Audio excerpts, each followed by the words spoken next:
નમસ્કાર, હવામાન સમાચારમાં આપ સૌનું સ્વાગત છે।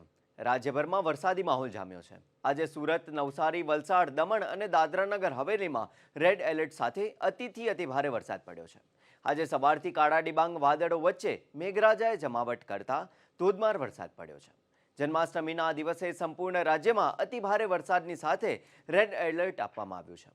આજે અમદાવાદમાં 6 ઇંચ જેટલા વરસાદમાં કેટલાક વિસ્તારોમાં પાણી ભરાઈ જવાની સમસ્યા સર્જાઈ છે। તો ઉત્તર ગુજરાતના અનેક વિસ્તારોમાં ધોધમાર વરસાદ શરૂ થયો છે। મહેસાણા જિલ્લાના વિવિધ વિસ્તારોમાં સાંબેલાધાર વરસાદને પગલે ઠેર ઠેર પાણી ભરાયા છે। આજે સંપૂર્ણ ગુજરાતના 229 તાલુકામાં વરસાદ પડ્યો છે, જેમાં આણંદમાં 10 ઇંચ તો બરોડામાં 9.5 ઇંચ વરસાદ પડ્યો છે।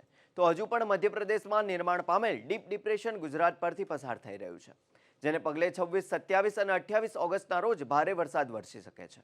તો સૌરાષ્ટ્ર અને કચ્છમાં રેડ એલર્ટ જાહેર કરાયું છે અને સરદાર સરોવર ડેમના 23 દરવાજા ખોલવામાં આવ્યા છે।